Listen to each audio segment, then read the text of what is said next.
سلام به شما که دوستتان داریم بی قید و شرط با هر نژاد و قومیت و مزاج و در هر کجای این کره زیبا که زیست میکنید. در این ویدیو میخوام در مورد کمردرد صحبت بکنم. علتهای کمردرد رو بگم خدمت شما، باورهای غلطی که مردم از کمردرد دارن و دلهره ها و ترس های الکی و بدون علت و غیر علمی که مردم از کمردرد و واژه هایی که رد و بدل میشه بین مردم خدمت شما عرض میکنم.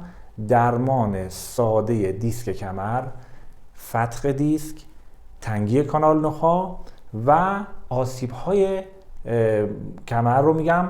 یک رژیم غذایی میخوام خدمت شما بدم و یک سری حرکات اصلاحی رو هم اشاره میکنم که بهش مراجعه بفرمایید. بنابراین تجربه 18 ساله خودم رو در درمان دیسک کمر میخوام در اختیار شما عزیزان قرار بدم. با عشق با من همراه باشید.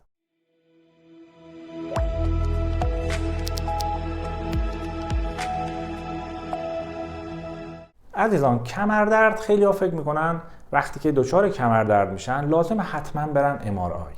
اینجا خدمت شما عرض بکنم خصوصا در ایران تعداد دستگاه‌های MRI چندین برابر استاندارد جهانی نسبت به کشورهای دیگه هست. عزیزان، خیلی وقتها MRI هایی که در مورد دیسک گرفته میشه اینها غیر ضروریه.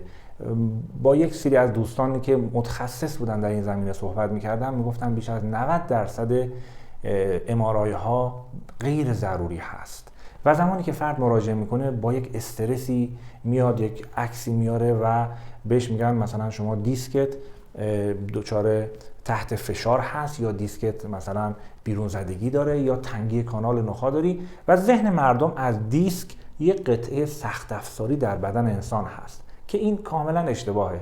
دیسک عزیزان یک قطعه نرمی هست که قضروفی شکل از بافت پروتئینی هست، گلیکوپروتئینی هست، بین ستون مهره ها قرار گرفته که ستون مهره ها بتونن راحت و بدون مزاحمت در واقع حرکت بکنن، خصوصا در ناحیه کمر که انعطاف بیشتری نیاز هست. این دیسک ها خیلی کاربرد دارن و این دیسک ها زمانی که شما آب کم بخورید دچار تیرگی میشن. وقتی میرید عکس میگیرید میگن سیاهی دیسک، بعد طرف فکر میکنه دیسکش سیاه شده، یعنی در واقع یک ضایعه‌ای در بدنش اتفاق افتاده با یک استرسی. اینجوری نیست، این در عکس فقط در واقع اون سیاهی رو نشون میده و فقط کم آب شده، یعنی دیسک هایی که کم آب ترن تیره ترن و زمانی که فرد تحت یک سری فشار، استرس، تحت مثلا یک سری کارهایی پشت میز نشینی ها یا یک سری حرکاتی که فشار اومده به کمر، کارهای روتینی انجام داده، میتونه در اثر انقباضات ماهیچه‌ای و یا در اثر حرکات نادرست این دیسک دچار یک سری تغییراتی شده باشه و اینها قابل اصلاحه. نکته کلیدی که میخوام بگم خدمتتون عزیزان اینه که حتما برای کمردردها دچار استرس نشین و سعی نکنید که مراجعه بکنید به متخصص. اولین روش‌های ساده رو تو خونه انجام بدید، بعد خودتون متوجه میشید که چقدر در واقع روش جواب داد و کمردرد شما رها شد. بنده عزیزان بیش از صدها مورد از افرادی که کمردرد شدید داشتن، میخواستن برن MRI، میخواستن حتی جراحی دیسک بکنن رو از عمل جراحی نجات دادم با همین دستورات ساده‌ای که خدمت شما میگم.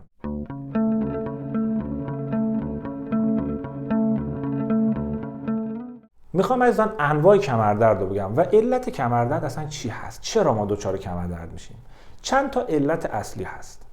یکی این که خب فشار و ضربه و تصادف و اینها هست که خب مشخصه، ولی اینو بدونین درصد بسیار کمی از کمردردها به خاطر این عامل هست، یعنی فشار تو ورزش، ضربه یا حادثه. علتهای دیگه هست که اینها خیلی مهمه و اکثر کسانی که کمردرد هستن این علتها رو باعث پیگیری بکنن.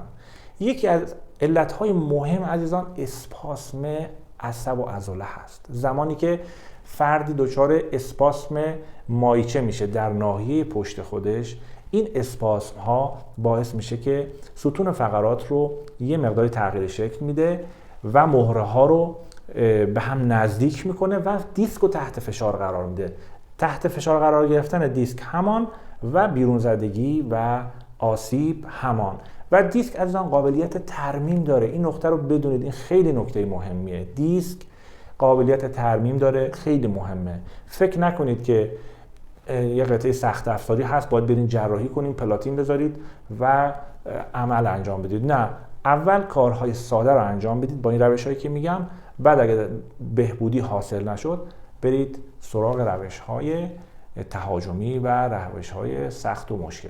علت بعدی کمردرد عزیزان بحث کم آبی بدن هست. کم آبی هم میتونه اثر بذاره، همونطور که رو مفاصل اثر میذاره و باعث خشکی مفصل میشه و باعث آرتروز میشه، میتونه باعث آرتروز در ناحیه گردن، در ناحیه دیسکا هم بشه، در ناحیه ستون فقرات. این کم آبی رو خصوصا در افراد بالای 50 سال خیلی شایع هست که بایستی ملاحظه بکنن و به اندازه کافی آب مصرف کنن. آب تنها هم کافی نیست، یعنی بایستی املاح هم باشه که املاح آب تو بدن نگه میداره و کسانی که از نمک‌های ارگانیک استفاده میکنن املاح در بدنشون به اندازه کافی وجود داره و آب تنظیم میشه در بدن. کسانی که نمک‌های غیر ارگانیک استفاده میکنن اینها آب بدنشون خیلی تنظیم نیست. بنابراین یکی از اون مسائل بحث آب هست که خیلی مهمه. علت بعدی عزیزان برای کمردرد گرمی و سردی هست. یعنی چی؟ یعنی فرد رانندگی میکنه، پشت فرمون میشینه، پشتش عرق میکنه، گرم میشه، میاد از ماشین پایین و باد میخوره به کمرش، دچار گرمی سردی میشه. این گرمی سردی باعث اسپاسم میشه. یا اینکه جلوی کولر میخوابن. الان که فصل گرم هست خیلی ها عرق میکنن، جلوی کولر قرار میگیرن و این بدترین مورد برای کمردرد هست، خودش باعث کمردرد میشه و خیلی از راننده ها به خاطر همین موضوع دچار کمردرد میشن. علت بعدی کمردرد عزیزان کفش نامناسب هست که بحث کفش بحث بسیار مهمی هست که من احتمالاً در یک ویدیو جداگانه به این موضوع خواهم پرداخت. علت بعدی کمردرد عزیزان یه موضوع روحی هست. یعنی چی؟ یعنی اینکه کسانی که احساس پشتیبانی و حمایت ندارن در زندگی، احساس میکنن پشتشون خالی هست، احساس میکنن در واقع حامی ندارن، اینها هم بررسی کردن، دیدن کسانی که این روحیه رو دارن به همراه کمی ترس های مختلف، حالا ترس از مثلا جدایی، ترس از بیپولی، ترس از انواع ترس های روحی و روانی، اینها باعث درد کمر و خصوصا درد گردن میشه. پس درد کمر گاهی وقتا علت روانی داره و این خیلی موضوع مهمی هست. مثلا بعضی وقت افرادی که یک سری درگیری‌های فکری دارن و اینها، میبینید که در اون موقع دچار کمردرد میشن. همیشه این میز رو بلند میکرده، هیچ عارضه‌ای نداشته، یا مثلا یک شیئی رو بلند میکرده، ولی در اون موقع دچار یکهویی بیرون زدگی، دچار فتق دیس، دچار کمردرد شدید میشه. ببینید کمرش گرفت و در واقع میفته یک گوشه‌ای و دچار مسئله میشه. چرا؟ به خاطر اینکه در زمان استرس و در زمان فشارهای روحی تنظیمات بدن تغییر میکنه، دچار اسپاسم میشه. کسی که ذهنش درگیر هست مایچه هاش هم درگیری و اسپاسم درش بیشتر میشه. بنابراین حواستون باشه، یکی از علتها میتونه درگیری فکری باشه. یک علت مهمی دیگه هم عزیزان برای کمردرد وجود داره.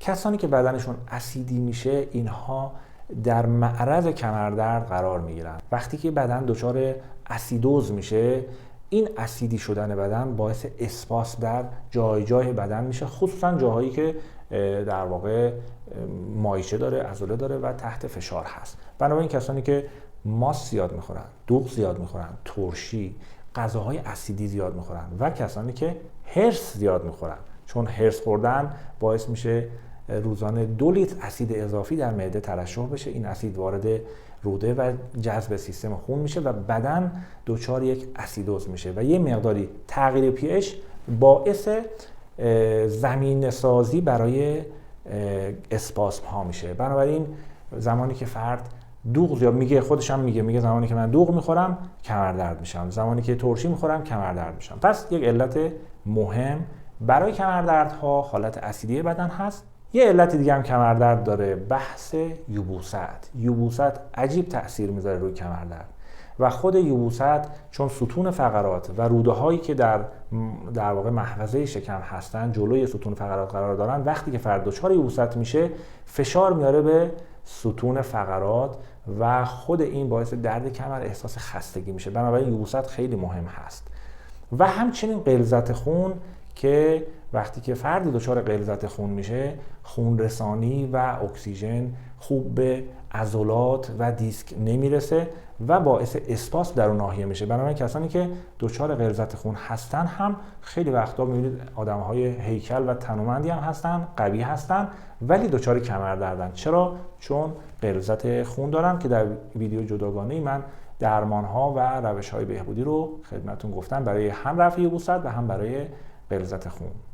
خب حالا میخوام قسمت جذاب ویدیو رو خدمت شما بگم، بحث درمان‌های مجربی که میتونه کمردرد شما رو بهبود بده. فقط همراهی شما رو دوست دارم با کامنت‌های پرمهرتون که به ما کامنت میدید، اسم شهراتون هم می‌نویسید، به ما انرژی میدید، به تیم ما انرژی میدید. ما می‌بینیم که از جای جای این کره زیبا پیام‌های شما میاد، ویدیوهای ما رو می‌بینید و خیلی باعث خوشحالی هست.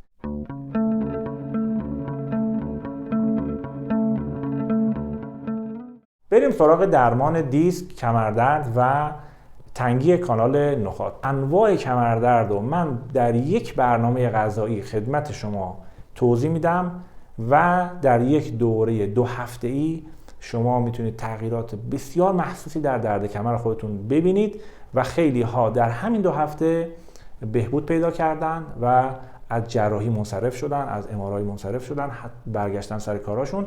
نهایتاً تا 1 ماه بیشتر زمان نمیبره برای بهبودی، چون ما اعتقاد داریم که بدن قابلیت ترمیم داره، فقط بایستی باش همکاری بکنیم و اون چه که نیاز داره برای ترمیم بهش برسونیم. حالا چه نیازهایی داره زمانی که بدن دچار اختلال شده در ناحیه ستون فقرات؟ چی میخواد از ما؟ اول آرامش ذهن. این خیلی مهمه. چرا؟ چون آرامش ذهن و رهاسازی ذهن از گرفتاری‌های فرضی و خیلی وقتا توهمی که نگران هستیم و 90% هم اتفاق نمیفته، این نگرانی ها رو عزیزان بایستی رها بکنیم.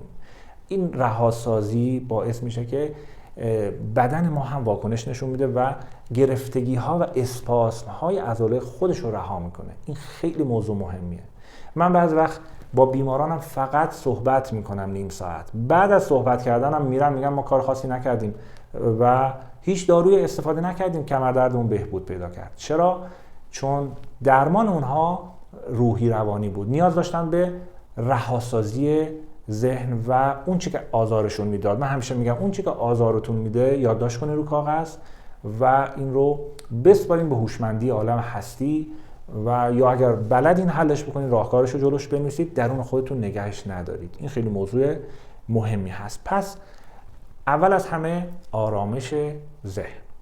مرحله دوم استراحت عزیزان. کسی که دچار دیسک میشه نیاز به استراحت داره. کسی که دچار کمردرد میشه یا تنگی کانال نخاع، بسته به شدت اون ضایعه‌ای که داره طول استراحتش فرق میکنه. بعض وقت که دیسک فشار آورده به عصب نخاع و تنگی کانال نخاع رو باعث شده، اینا هم قابل درمانن بدون جراحی. خیلی وقتها بدون جراحی اینا رو عزیزان ما درمان کردیم، فقط با استراحت مطلق. یعنی باید کامل استراحت بکنن، خصوصا 5 روز اول، خصوصا در 5 روز اول استراحت مطلق نیاز دارن و نبایستی حرکت بکنن، استراحت میکنن. حالا بعضی وقت نیاز دارن 1 روز استراحت بکنن، بعضی وقت 2 روز، نهایتاً 5 روز استراحت کافی هست.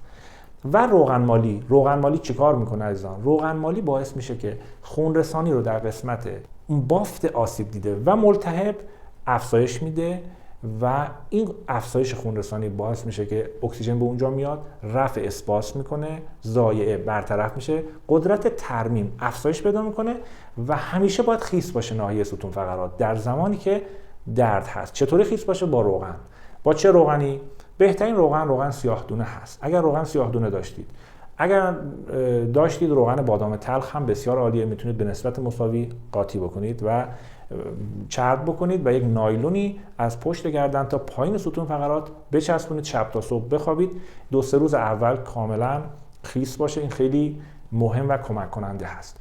اگر دسترسی به روغن نداشتید، از این ترفند ساده استفاده کنید. یک تیکه دنبه و چربی گوسفند اصطلاحاً یا همون دنبه پی، اینو بگیرید به اندازه کف دست. 4-5 تا دونه خرما یه مقداری پودر دارچین، یه مقداری زردچوبه بهش اضافه کنید، خوب میکس بکنید. یه ذره هم اگه زنجبیل بزنید، زنجبیل کم بزنید، میکس بکنید که نسوزه. با دنبه روی موضع درد بچسبونید، با یک نایلونی بچسبونید، روش هم یک شال نخی ببندید. این بسیار اثر خوبی داره برای کاهش التهاب و کاهش درد. میتونه جایگزینی باشه برای روغن. در ابتدا ما باید روده ها رو تخلیه بکنیم. این خیلی مهم هست. سریع روده ها رو تخلیه بکنید، چون وقتی دچار درد کمر هستید، روده ها که در واقع پر هست فشار میاره به دیسک، التهاب و درد رو تشدید میکنه.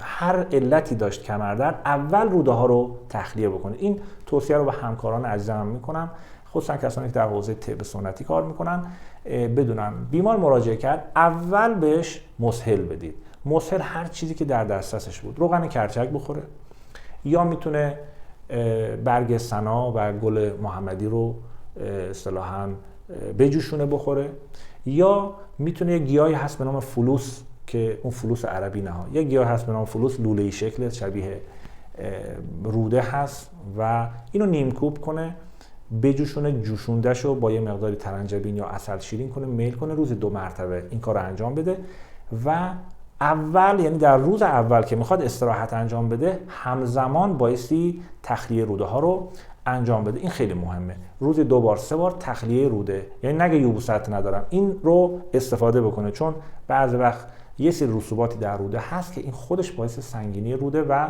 در واقع فشار به ستون فقرات میشه.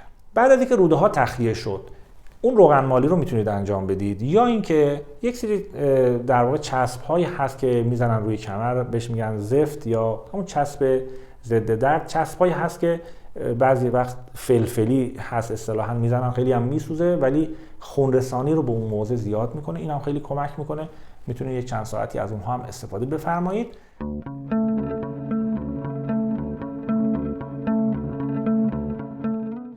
حالا بریم سراغ درمان دیسک از درون بدن. عزیزان، غذا بسیار بسیار مهمه برای درد کمر. یک رژیم غذایی خدمت شما میدم. این رژیم غذایی رو در طول این 1-2 هفته‌ای که درد کمر داشتید انجام بدید و آثارش رو ببینید. خیلی تجربه شده، خیلی این در واقع پشتش مسائل علمی زیادی هست. من خیلی فرصت ندارم که یکی یکی توضیح بدم چرا. فقط اینو بدونید که صبحانه، نهار، شام این موادی که میگم استفاده بفرمایید. اول اینکه شب‌ها شام یک نعلبکی کنجد بخورن، 5 تا قاشق غذاخوری کنجد خوب بجون و چند تا دونه خرما استفاده بکنن و میوه. این میشه شام این عزیزان. هر شب شام همین باشه. حالا اگه کنجد نداشتن، ارده کنجد بود، ارده استفاده کنن، اشکالی نداره. و اگر که باز چربی خون داشتن یا نمیتونستن، با یه ملاحظاتی میتونن از خرما استفاده کنن و زیتون و انجیر. البته گفتم با یک ملاحظاتی و تعدادی که قند خونشون بالا نره بر افراد دیابتی.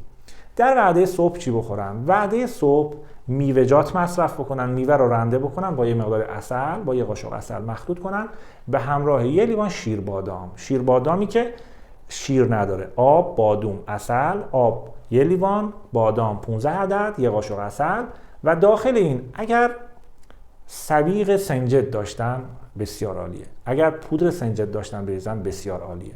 پودر سنجد رو داخلش میریزن 1-2 قاشق. این ترکیب رو صبح هر روز آرام میل میکنن به همراه میوه. بنابراین غذاهای کربوهیدراتی، نون و اینا استفاده نمیکنن. در صبح و شام فقط همینایی که گفتم استفاده میکنن، میوه‌جات استفاده میکنن و استفاده از خشکبار و یک سری آجیل ها، اینها رو استفاده میکنن. و وعده غذایی اصلیشون نهار هست. حالا نهار رو میگم چه چیزایی استفاده بکنن. نهار رو عزیزان در هفته 2 الی 3 بار باید راسته کمر گوسفند استفاده بکنن. اگر حالا در توان مالیشون بود که چه بهتر، اگر نبود هم اشکالی نداره، از بقیه غذاهایی که میگم استفاده بکنید. ولی راسته کمر گوسفند یا اصطلاحاً همون گوشتی که برای شیشلیک درست میکنن و میدونید دیگه بهترین شیشلیک هم در ایران درست میشه و در خصوصا در مشهد و معروف شاندیز مشهد به شیشلیک ها و اون غذاهای در واقع محلی خاص اونجا هست. این شیشلیک چه اثری داره؟ باعث تقویت عضلات کمر میشه. کسانی که من این نسخه رو بهشون دادم میگفتن آقای دکتر، زمانی که ما شیشلیک مصرف میکنیم این شیشلیک مثل یک آمپول مورفین ضد درده برای ما، اینقدر اثر داره. یعنی یک ضد درد خیلی جالبی هست، چون هر قسمت از بدن گوسفند معادلش در بدن انسان رو تقویت میکنه، که حالا یه بحث علمی جذابی هست. پس راسته گوسفند بسیار عالی هست برای این عزیزان. هفته 2 بار کباب بکنن بهتره، آبپزم اشکال نداره. هفته 2 بار استفاده از غذاهای پرکلسیوم مثل اشکنه کشک، قروتی، کاله جوش، کشک محلی رو بگیرید و دستورالعمل شما هم میتونید از سایت دکتر گرین لایف ببینید و اشکنه درست بکنید. هم کلسیوم داره کشک، هم ویتامین دی داره چون بعدش خرما میخورین، هم فسفر نیاز هست که گردو داخل این اشکنه میریزن. اشکنه یه غذای کاملا علمی هست، حالا اسمای محلی مختلفی داره، قروتی، کاله جوش، اسمش مهم نیست، مهم این غذای حکیمانه هست که هفته 1-2 بار استفاده بفرمایید. هفته 2 بار هم آش جو یا سوپ جو استفاده کنید. داخل اون آش میتونید از پاچه گوسفند استفاده کنید که حالت ژلئی و ژلاتین داره، میده به اون آشتون، خیلی خوبه. و پای مرغ هم بسیار عالی هست عزیزان، هفته 1-2 بار میتونید استفاده کنید، یا پای حالا خروس یا پای بوقلمون، اون در واقع بجوشونید، ژلاتینش رو استفاده بکنید. این هم یکی از اون غذاهای بسیار بسیار مؤثر برای ترمیم دیسک هست. عزیزان در رژیم غذایی خودتون نخود رو به عنوان یکی از مواد خیلی خوب بدونید برای درد کمر. نخود هم بپزید، هم داخل سوپ بریزید، هم اگر سویق نخود رو میتونید تهیه بکنید، سویق نخود رو هم باهاش حلوا درست کنید استفاده بفرمایید که اثر بسیار خوبی برای درد کمر داره. خیلی این نکته مهمه. در طول دوره درمانتون به هیچ عنوان لب به چای قهوه نزنید. چای و قهوه بدن رو خشک میکنه. وقتی چای میخورید به ازای هر یک استکان 2 استکان خروجی دارید، یعنی یه استکان چای میخورید 2 استکان خروجی ادرار دارید. چرا؟ این باعث خشک شدن بدن میشه، ضمن که اسیدیته بدن رو هم افزایش میده و باعث تشدید درد میشه. چای، قهوه ممنوع. ترشی، لبنیات، ماست، چایی و مرغ ماشینی هم عزیزان به شدت بدن رو اسیدی میکنه و پر اسید لاکتیک هست بدنش. زمانی که میل میفرمایید کمر درد رو تشدید میکنه، زانو درد رو تشدید میکنه، ریزش مو میاره، مسائل زیادی داره. مرغ‌های ماشینی افرادی که کمر درد هستن باعث اینها رو کلا حذف بکنن به مدت چند ماه. باز خواستید کمر درد بشید دوباره میل بکنید. عزیزان بهترین دمنوش ها در زمان کمر درد دارچین و زنجبیل هست. 1 قاشق چای خوری پودر دارچین، نصف قاشق چای خوری هم پودر زنجبیل رو بریزید با 3 لیوان آب به جوش، نیم ساعت یه رو دم بکشه و گرم با عسل یا خرما میل بکنید. روزی 1 بار تا 2 بار این کار رو انجام بدید، تأثیر بسیار خوبی برای بهبود کمردرد شما خواهد داشت. اگر عزیزان فشار خون هم داشتید، این دمنوش رو که استفاده کردید میتونید یه مقداری هم چای ترش یا چای قرمز یا چای مکه بهش میگن اضافه بکنید که اجازه نده فشار خونتون افزایش پیدا بکنه. و اینو بدونید عزیزان با استراحت و رژیم غذایی و آرامش اعصاب و رفع یبوست دیسک قابل ترمیمه، تنگی کانال نخاع قابل ترمیمه، به علاوه یک سری ورزش‌های اصلاحیه که این ورزش‌های اصلاحی هم خیلی مهمه و من چون در این ویدیو خیلی شرایطش نیست که برای شما بخوام این تصاویر رو بذارم، طولانی میشه، در کانال تلگرامی خودم به نام دکتر جاوید میتونید حرکات اصلاحی بسیار خوب و اثرگذار رو ببینید. گاهی وقتی حتی اگر موردی هم ندارید این تمرینات رو انجام بدید، هم برای تقویت عضلات کمر خیلی مناسب هست و همین که باعث بهبود دیسک و بیماری های ستون فقرات انواعش میشه. هم خود اون جابجایی ها و حرکاتی که انجام میدید باعث میشه که در واقع اون دررفتگی ها، اون جابجایی ها هم سر جای خودش بیاد. یکی از پروفسورهای در واقع ستون فقرات که دوست ما هم بود میگفتش که ای کاش حمام‌های سنتی قدیم رو نمیگرفتن از ایرانیان.